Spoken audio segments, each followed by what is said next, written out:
Can you talk some more about what you just said in the sofa? You said it's easy to find harmony in the self, but not in the manifested world. Oh, because usually that realm, the realm of manifestation, is got so many elements, so many factors, so much interplay of opposites. You see. So, if you look for harmony among, because why I was speaking about it like this, is that we've been working a little bit on a small garden outside here as you come in, and so we're trying different plants, putting some things, put some rocks, put some screen, trying, and there's a sort of to feel when you reach a place of harmony. And my own self will work a bit like this. Many times just looking without doing anything. And not looking so much with the mind striving, but more just to be quiet and feel something there. And it comes more and more clear sometimes at this. But sometimes you just have to push things around. Then you plant some trees, think, oh, it's very good. But later you take it out again. Say, no, it doesn't belong here. No, it's constantly changing. But it's growing more beautiful, more harmonious. And at some point you will feel, okay, now leave this. And then maybe in 3 weeks you look again and you think, no, maybe I have to move this one or something. But in the self, you don't have to do that. It's easy to come to that harmony because there are not many things to compare. In the outer world, in the manifest world of forms, names, feelings, emotion, time, relationship, imagination, all of these, speculation, knowledge, ignorance, identity, so much factors. How to find harmony. Then also each element, each factor is always moving, changing somehow. And also the one who is perceiving them is also changing. So everything seems a bit unstable.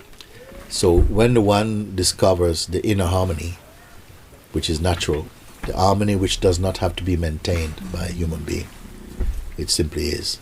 When that is discovered, that harmony is informing every other aspect or facet of your expression spontaneously like this. You're not doing anything. And one sees how exquisite, how simple it is, the cosmic vibration or current that we call existence, when it is free from this personal idea. The person itself is inconsistent and is not in harmony. Momentary harmony, but again disharmony, because the person is shaped by many concepts. Concepts are mental, and the mind is always relative or unstable. These are really good things to grasp. So I say the self is the easiest. The reality is the easiest. If you don't catch it, everything becomes difficult. So, isn't it great? Better than the other way around. That what is real is the most difficult, and then the external is easy. No, the external, what we, for the moment, we're calling external, because we have externalized our own identity. So then we perceive our external world. And then when you're internal, the world is internal also. But then at a certain point, you are beyond even external or internal. These concepts become more vague, more distant for you. Then what will you see? The paradox is that the truth, human beings find most complex, most elusive, you see. And yet, it is the most simple thing. What is true, what is the most simple. because it is already established in itself. Nothing can contribute to it. No human intellect can contribute to improve the beingness which is already perfect. Yeah. One can only discover. You cannot perfect. Even the attempt to perfect is itself a fault. You see. So it is sublimely simple. What is difficult is to try and use the mind to get it.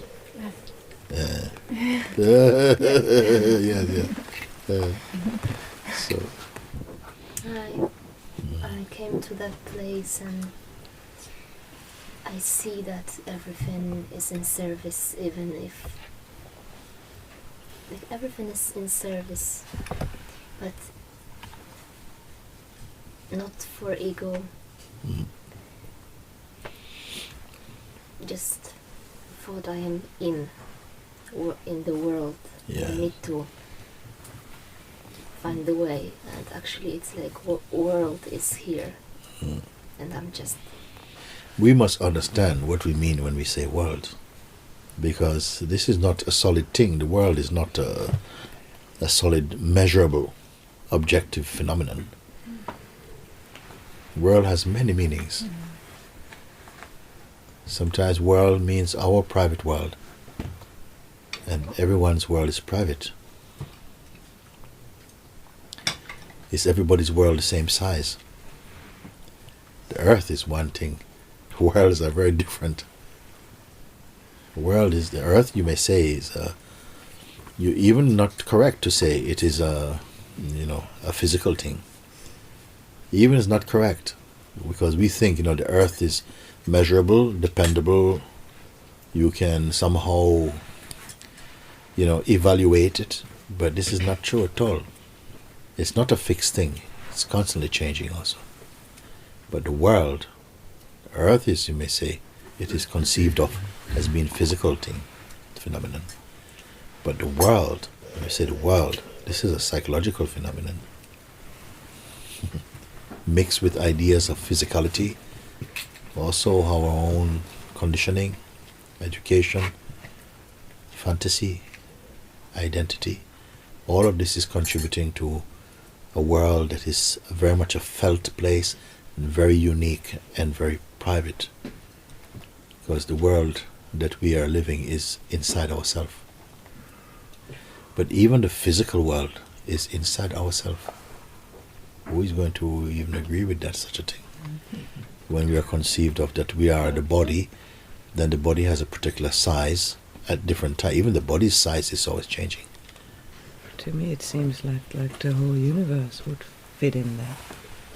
Yes, if you take yourself to be body, then of course this statement that the world is inside you seems completely ridiculous thing. Or you can say the universe is inside you if you think you are just a physical body. If you eat 2 pizzas, you're already full. How can you put the whole universe inside you? You see? So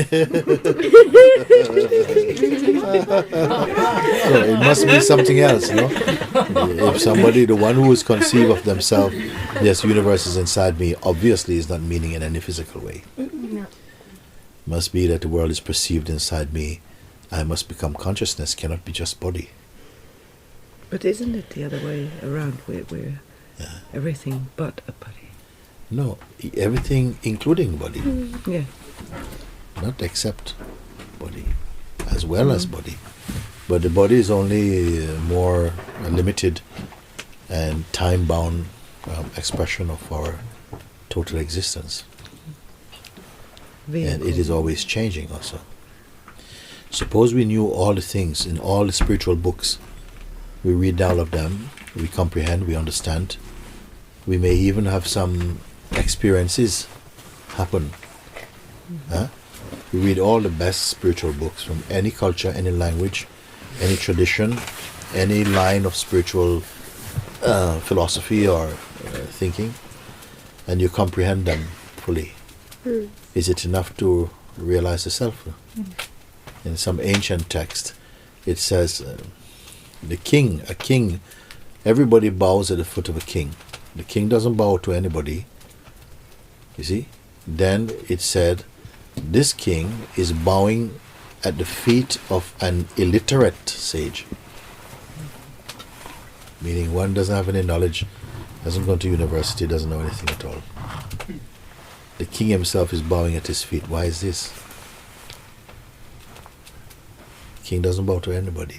Even Queen he doesn't bow to. How he's going to bow to a naked sage? Everybody else wants something from the king. Some of you might have heard me tell this story, which I enjoy. Enjoy the story that there was once one king, and he was very much attracted to spirituality and spiritual philosophy, of meeting wise people, wise beings, and discussing, the nature of existence and so on. This was his thing. This is this kind of king he was. He loved having satsang. He always invited all the wise people from any country. He would invite them to talk and to have discourses on the nature of existence and to speak about enlightenment like that. And also he had a sense of humor. He was a very nice king. So anyhow, he himself considers himself as a seeker of truth. So one day, one naked sage came to the door of the palace, and he knocked on the door. Boom, boom, boom, boom. So then a guard came to the door, opens the window and looks out, and he sees this naked one, hairy bubble, it's completely long fingernails, but no clothes on. So he says, yes, can I help you? So he says, I have an appointment with the king. With the king? He says, yeah. So he says, one moment.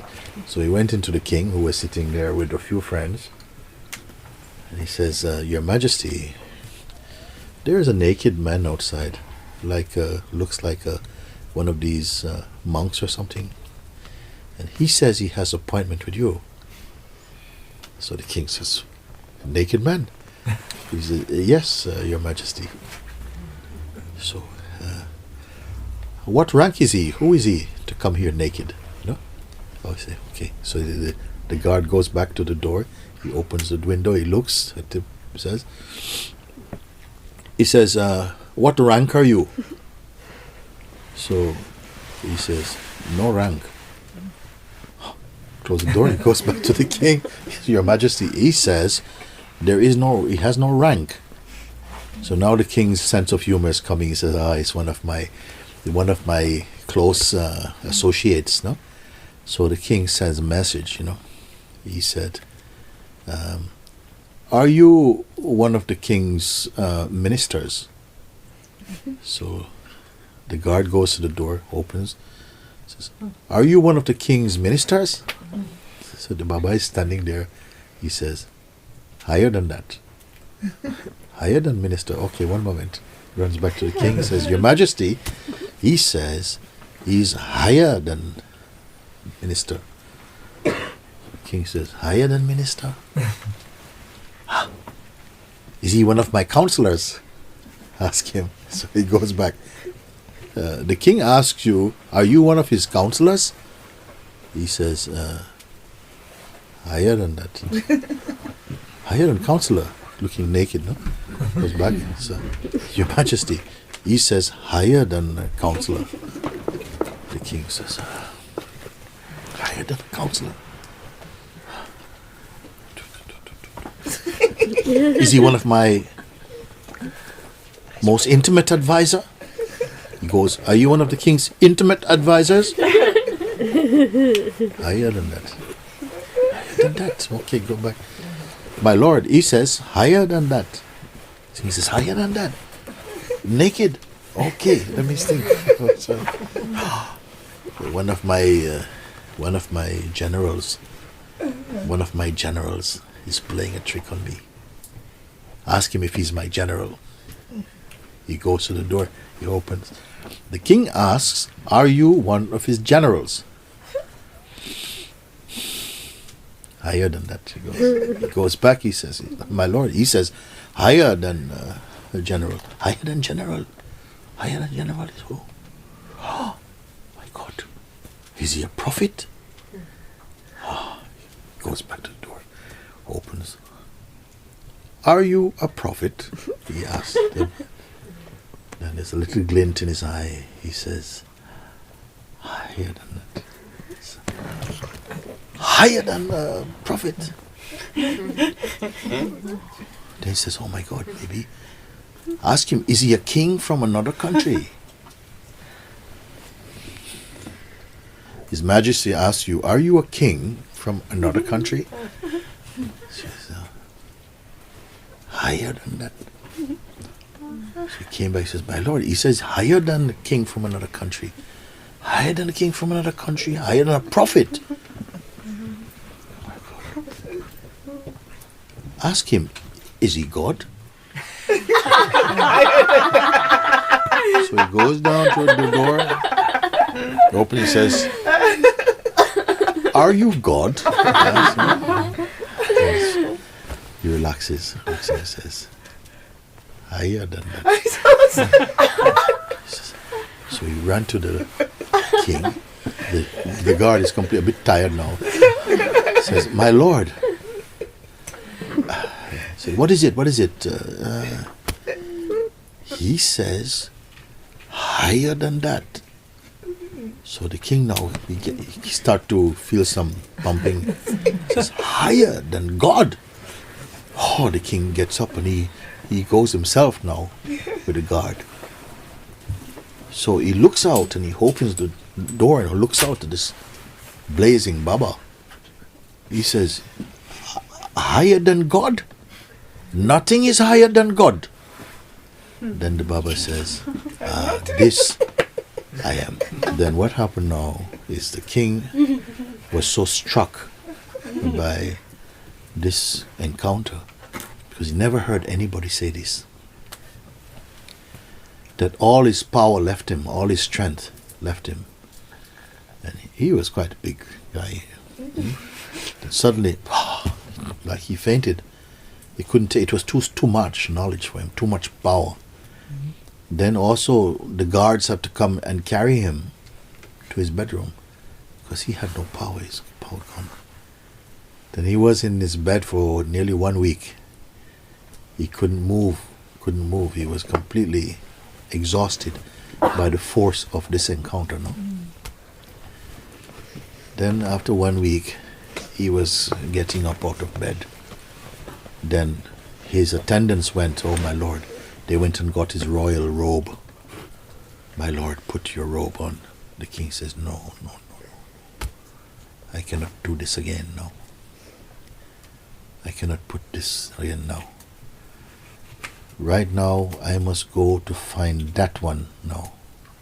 I have to go and find and serve that one that is higher than everything. I must find him, you see. He says, put this robe onto my son. I'm off. This is the story. You see.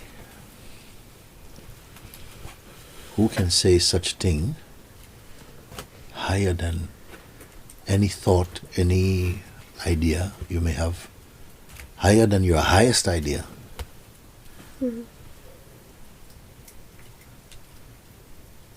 Which one can have that confidence to? Not confidence, not even confidence.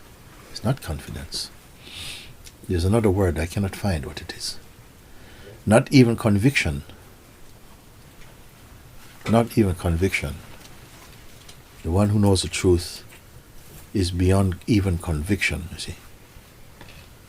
It's in direct experience.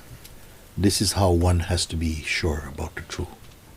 Not mentally sure, not confident, not even convinced, beyond even conviction. Then the state of such a one, nobody can describe it. They don't have any fear about existence. Superficial things, but deeply nothing. Knowing that everything is only a manifestation of the waking consciousness, of the dynamic consciousness. Everything is only images forms, momentary appearances in that consciousness, and that even consciousness itself is an appearance. Who is the witness of consciousness? This one has no students, does not know even master or disciple, does not even care for scripture. But let us not be arrogant. First you have to finish off yourself. Finish off our attachments and our love story with illusions. Then who knows what will come out of your mouth? Not just your mouth, out of your pores even. Even the pores in the body are like little mouths speaking. First, your house has to be swept clean so that there's no tenant in there, not even you. Who will understand these things?